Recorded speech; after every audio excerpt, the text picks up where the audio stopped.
so much. I guess I should use this one. Is this about the right place? Okay, good.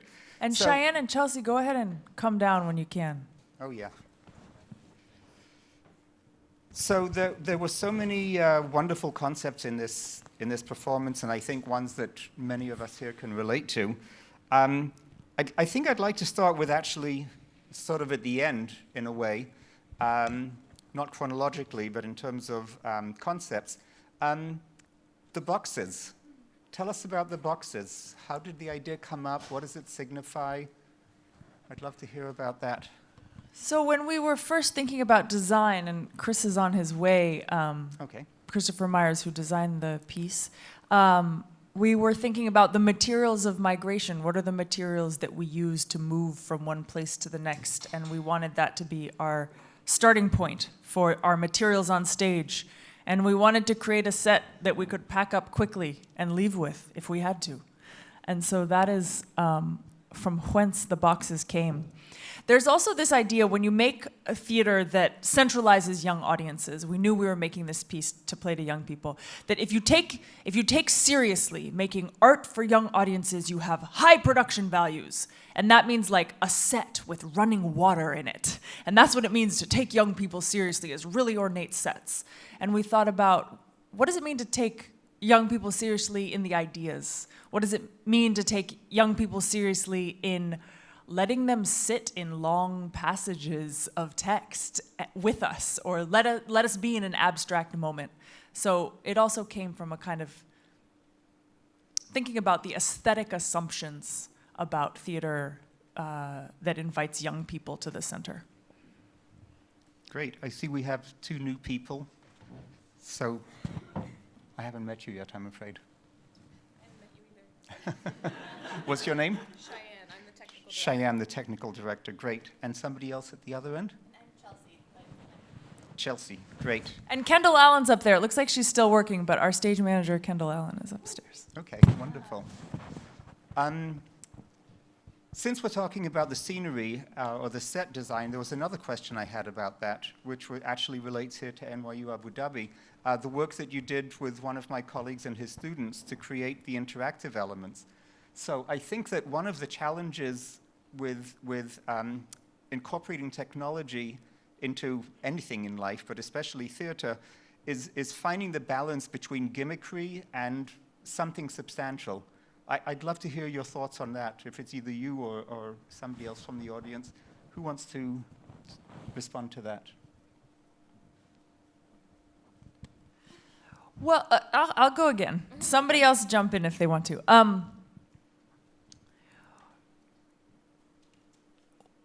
We felt clear in building the piece that one of our goals was to address theater as this little moment of a participatory society where we all gather together, and for a brief moment we are part of a community in this theater for this 60, now with the rest of you, 75 minutes that we've committed to share. And in that moment we wanted to think about all of the histories of movement in the room and how that lives in every person in the theater, and how do we all understand that platform together. And so the technology was built to get at that, to get at how do we think about the histories of movement in all of our lives. If you repeat the question, Chris might have a different answer. I agree with everything she said. No. I was asking about the balance of, when you use technology, how do you strike the right balance between, or how do you get it to not appear to be a gimmick and actually have some meaningful contribution to whatever the piece is about? You said the thing about how the kids all use technology. No, I didn't do that one. Okay. Well, one of the main reasons why we included this technology and these technologies was because of the young people that we were working with. Because for them, their lives were, I wouldn't even say seamlessly integrated with technology, but their technology was necessary and important to them. Cell phones were their maps. as they went through different terrains and different places, you know, their cell phones were their lifelines in so many ways.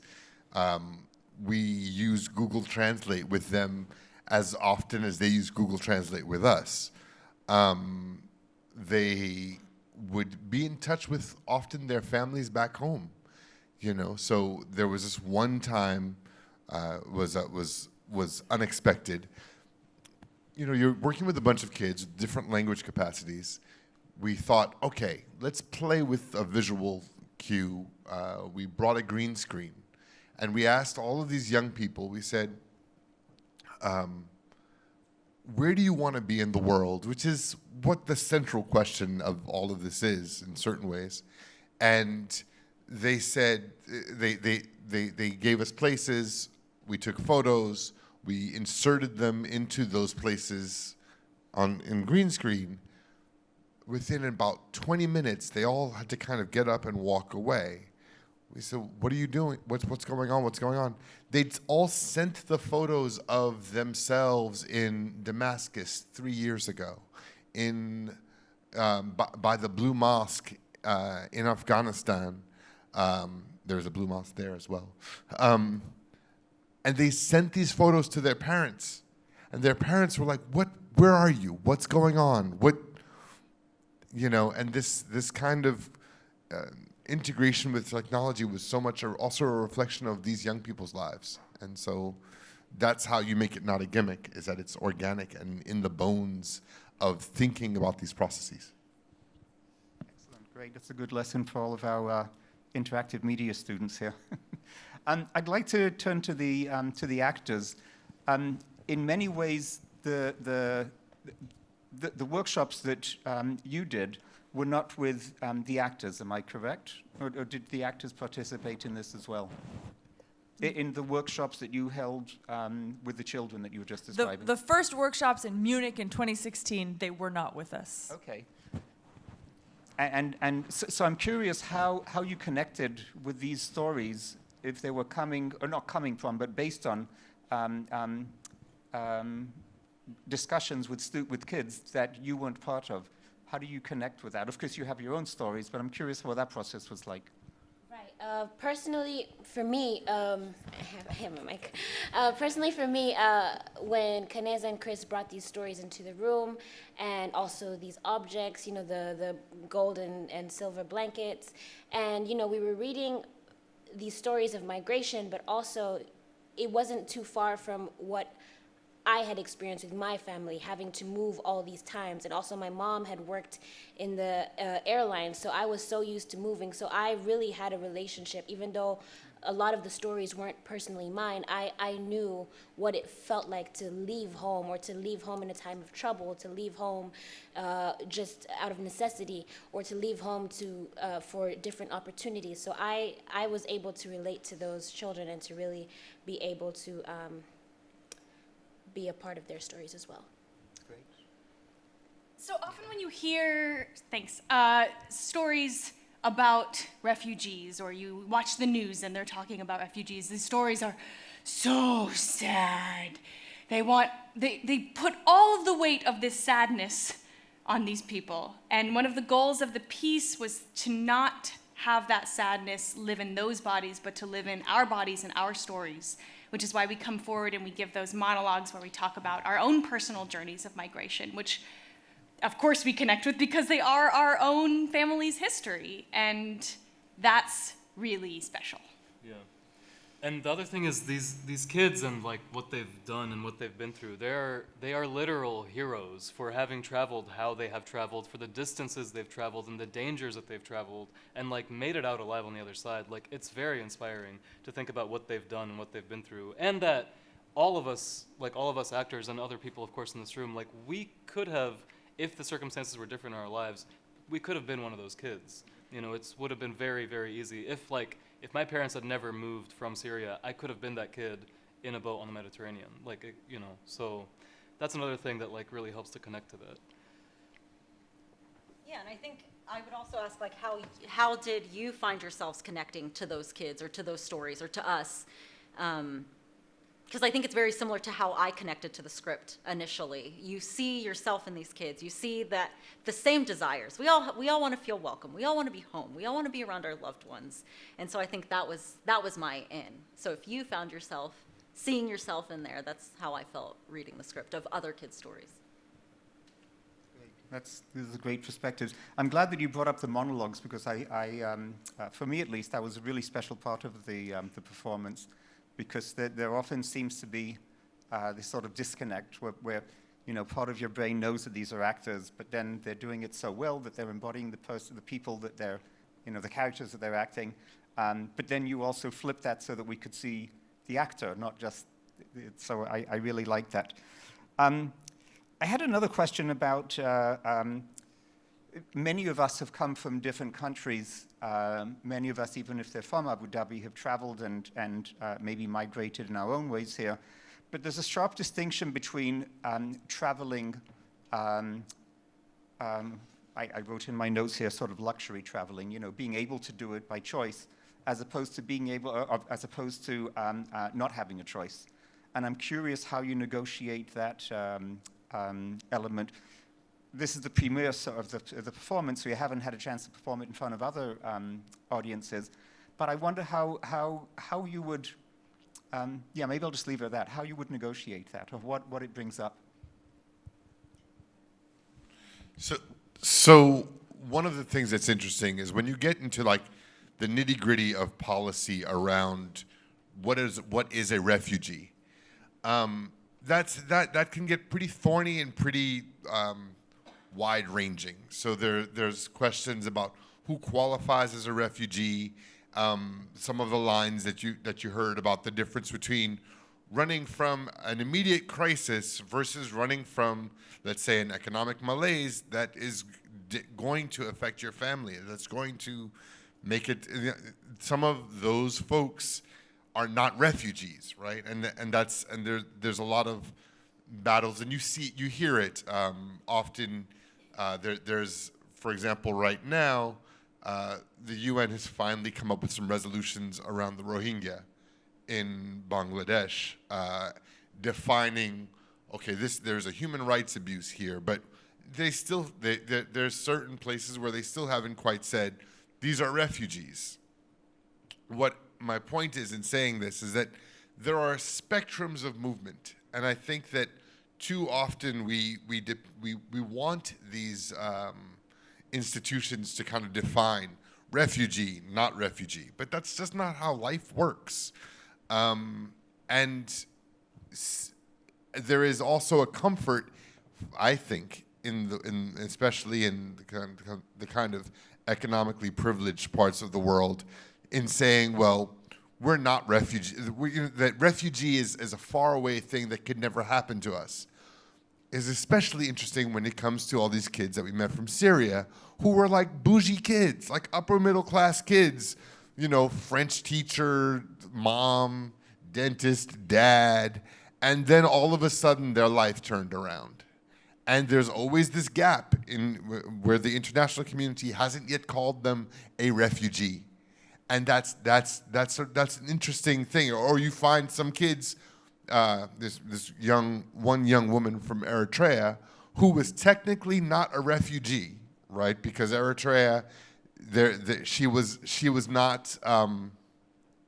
The political situation there wasn't that she was running from wasn't qualifying. But she had very little to her name. She had nothing. She was an orphan, and she's looking at this Syrian kid saying, you had televisions in your home, in your apartment? Oh, you're cell phoning with your mom. Oh yeah, you're a refugee. This kind of gap. So I just think it's important to think about all of the terms that you hear, understand that there are spectrums involved. And I'm not the one who can judge whether or not a young person who's lost his home literally to a bomb or to a war, while at the same time this Eritrean girl was like, she felt she could judge, and she said, the Syrian kid is not a refugee. Look at him, he had Guess jeans on, and Guess jeans evidently are the markers. And I think it's interesting to see it more as a spectrum, and I think that that's one of the things that we really all want to share is that, you know, is for example, Noor's experience less this or that, or Janice's experience, is it less desperate because Janice has, you know, studied at Harvard? You know, like, what does that mean? You know, and I think that these spectrums are important to kind of acknowledge. Yeah, that's right. You all Harvard. I thought I'd... Because, you know, anyone who's ever went to Harvard is always like, yeah, I was studying in Cambridge. I'm always like... Thanks.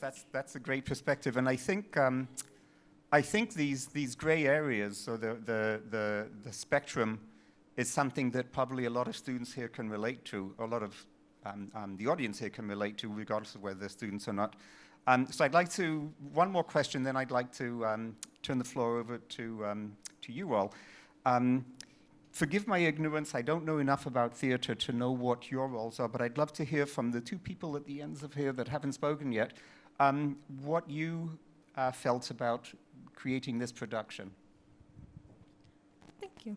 I'm the technical director of Cartography, so I am one of the people who packs up the show and gets it to each destination. I run the ocean that you saw at the beginning. I install or help coordinate with the efforts of one Chelsea and one Kendall and everybody else, the installation of the microphones that hang overhead to pick up the sound. I do that Wi-Fi network.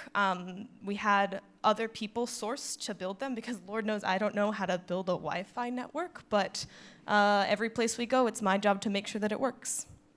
Wonderful, and it worked well. Yeah, and so I'm the lighting designer, which means that I blind these poor people all the time so you can see them and that they can tell their stories. And I think for me, I have felt very honored and very privileged to be able to work with this wonderful group of people. And I think that it's very telling. Like we have all, something that Kaneza stresses all the time is that, you know, we all have our stories, we're all trying to kind of find home, and it's about sharing these stories and kind of realizing what unites us and what makes us unique and how those shared experiences really can cross a lot of boundaries. And I know that there's one story which I love that when you guys tell about the two girls, and I don't remember where they were from, but when Syria and Nigeria, and they happened to both be on rafts in the Mediterranean, and it was like they have nothing else in common except for this one thing. They had this experience. They both knew what that was like. And so for me, being able to just learn so much from this entire team has been a privilege, and also to be able to share my story and add that to the mix. So. Great. Well, thank you both for, thank you all for your contributions. So that's actually a perfect segue to turn the floor over to you. Who has questions? Yes. First of all, I'd like to say that was a very nice performance. Oh, here's a microphone. Oh, okay. First of all, I'd like to say that was a very nice performance. And I just wanted, so of course, like the story that you're like presenting is a very heavy one in a way where it's like, you know, coming up with this play isn't something where it's like, oh, I have this idea, let me go and talk about it. It's a very sensitive thing too, like worldwide and stuff like that. And I wanted to ask like anyone, like the actors and the people who like made it, what do you think were some challenges you faced when you were trying to present? Because as I said, it's like a very, very unique, sensitive and heavy story, so.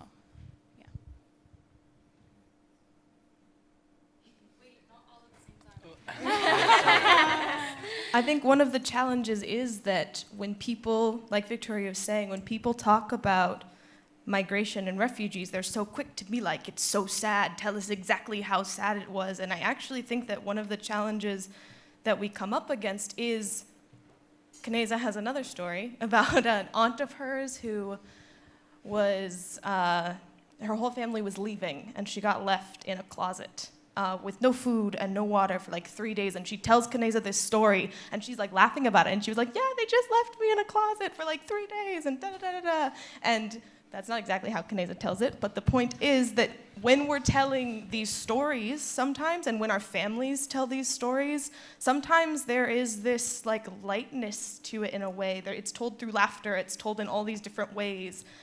And it also has so much bigness to it, it holds so much. But I think that has been really one of the things that we have tackled, is how do you hold both of those, or all of the spectrum of things at the same time, while also dealing with the fact that it is a really sensitive issue and for a lot of people, and like foregrounding those stories and making people feel seen. Yeah. I think also another thing is like when you watch the news, you see these big headlines like, oh, 10,000 people, you know, there's always these statistics, and you can't really tell who are these people. Like, you just see these numbers, and I think one of the things that I've been fighting with is to make sure that I can humanize that number, show you that I'm not a statistic, I'm a person, and it happened to me, and for you to be able to relate to me and me to be able to relate to you. I think that's one of the things that I find myself pushing for. There's this thing called story fatigue in journalism world, where there's a place where there's some tragedy happening and all the journalists go, and then everyone tells the same story over and over and over again. I first heard the term in relationship to conflicts in the north of Uganda.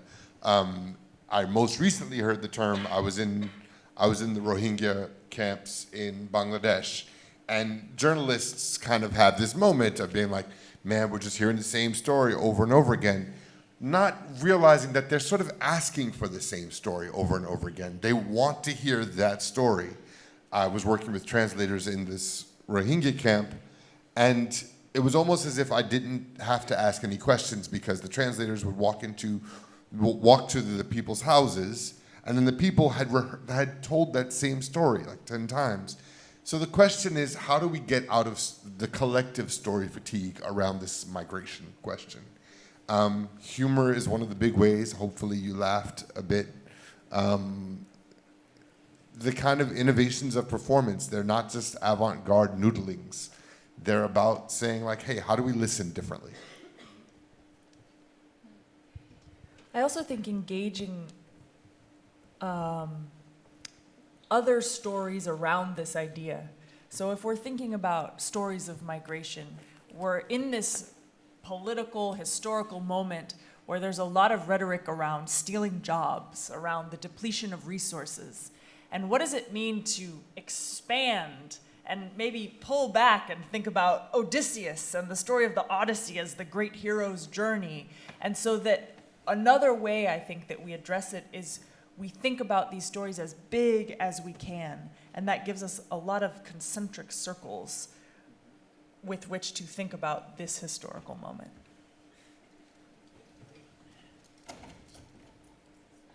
Thank you so much for a beautiful performance. I was really, really moved by it, and I think my question would be more towards the actors a bit.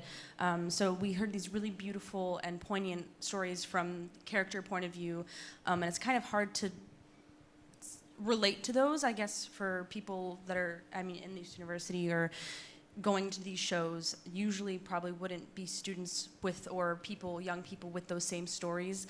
But you, I think, all shared a sort of generational connection to that. And how do you take ownership of these stories as alongside your own stories, which may not have as much media view or like real impact, but you have your parents' impact and the impact of your, the rest of your family. How do you rectify that divide and really feel like your stories are still so important? Because they are. Thank you. That's a great question. It is a great question. Well, it helps to have a really good writer.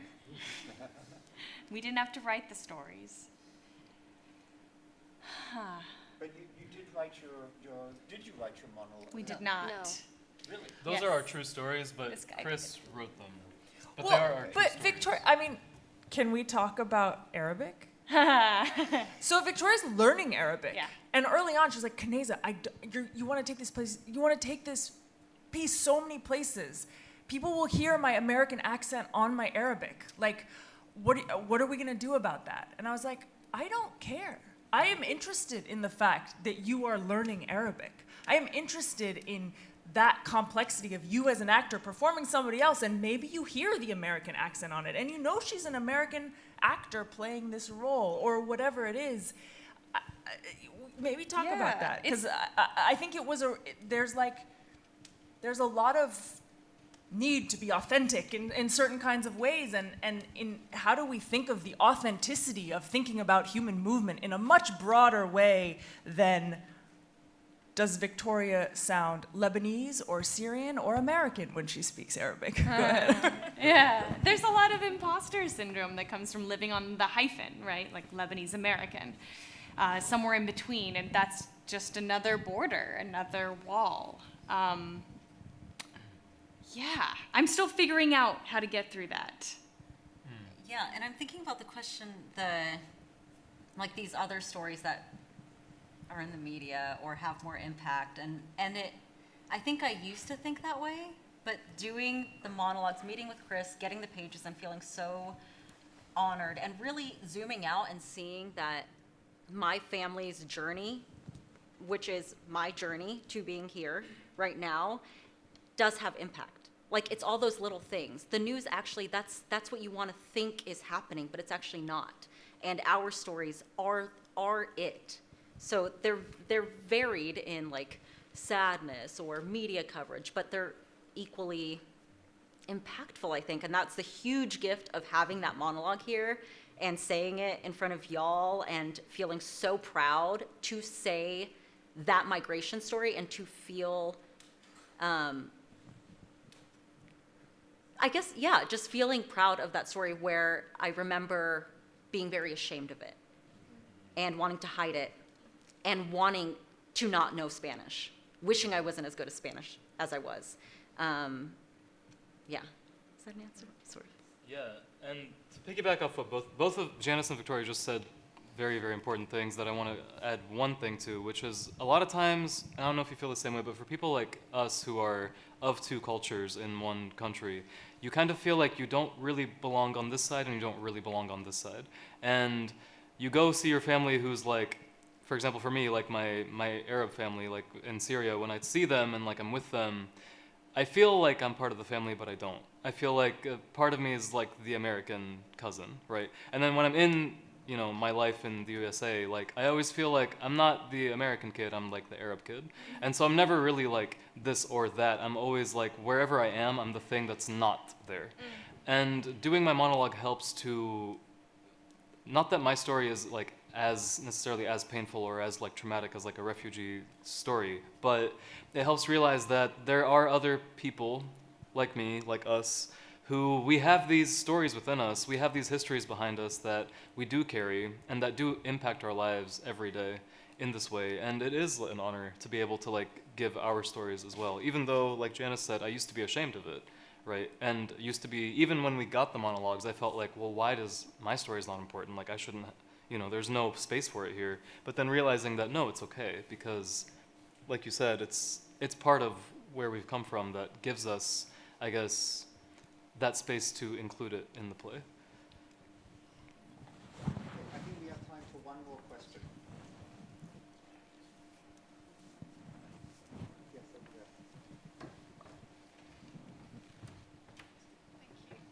there. Thank you for a beautiful performance. My question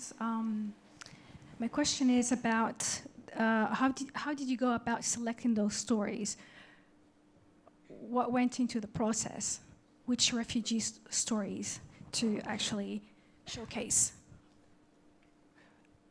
One thing that to share up front before Christopher addresses that is that there is, no matter how much we say it, there is the expectation or assumption that this is a kind of documentary theater.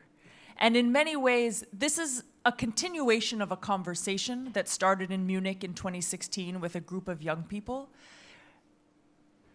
And it is not necessarily an attempt to document the lives of those young people with whom we spent time. It's really more the platform for thinking about things that we created with them. And that was an important distinction to us in developing the work. What is documentary in the piece is the structures from which we kind of borrowed to think about what is kind of universal and consistent about migration. One of the structures was asylum forms, right? So a lot of what we are following are asylum forms. When we talk about the blue boxes this big, that is the kind of form that so many people have to fill out. So while we can't, and nor would we want to reflect everybody's story, it's not, you can't say, what's interesting is that we have the sweet spot that we find a lot of times is where everybody listens to it and everybody has a moment where they're like, oh yeah, that's totally what it's like. That's totally what I relate to. And at the same time, there is no moment that you have said, this was a specific, like all of the questions, the migration, all the alienation, shame, all of those are real feelings. That's what you want to pull on. What we don't pull on is the specifics of, Abdullah coming from Syria as a medical refugee, his brother had cancer. These are specifics, and those don't show up in this because we're not interested in that kind of pointing at someone else's story. What we're interested in is what are the feelings, what are the stories that we bring with us when we move, these kind of larger questions. We have lots of specific stories about lots of people in our families, in our lives, the young people that we've met. Those stories are very specific, but what we found across the board, for example, I just had this moment of realization of shame as a unifying factor, right? Anybody who moves has that moment. I mean, I think Rwanda is special because Rwanda is this entire country of everyone who came back, right? And so there is this idea of there's so many people there who have stories of migration. So it's the emphasis in your country of being like, we're not shamed, we've all come, is so exciting. But that idea of migration having those aspects, that's the specifics that we're trying to get at. The emotional core is what's specific, and those are the things that sort of apply across migrations.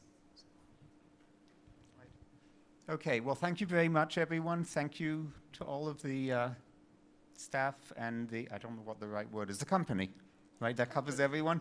And thank you all for coming here. And I think, does Bill have some last words to say? I just want to thank Michael Schaal. I want to thank this incredible group of theater makers for bringing this piece back to a place that was part of the journey to create it. I think what's really exciting, I've seen it now 3 times in 3 different cities, and I'm really curious as it continues to be in this community where so many of us have come from so many different places to see the conversations that it opens up. They are here for another week and a half. They're going to be very, very present on this campus. So I hope these conversations continue not just in the theater, but out when you see them. Maybe not when they're in the middle of taking a forkful of food in the dining hall, but do continue these conversations with each other, with them. We've got 2 more performances this weekend, 4 o'clock on Friday and Saturday. There's a conversation after the Saturday performance, and writing workshops and a whole lot more. So please come back and experience more of Cartography, and thank you all for coming, and thank you for creating the work.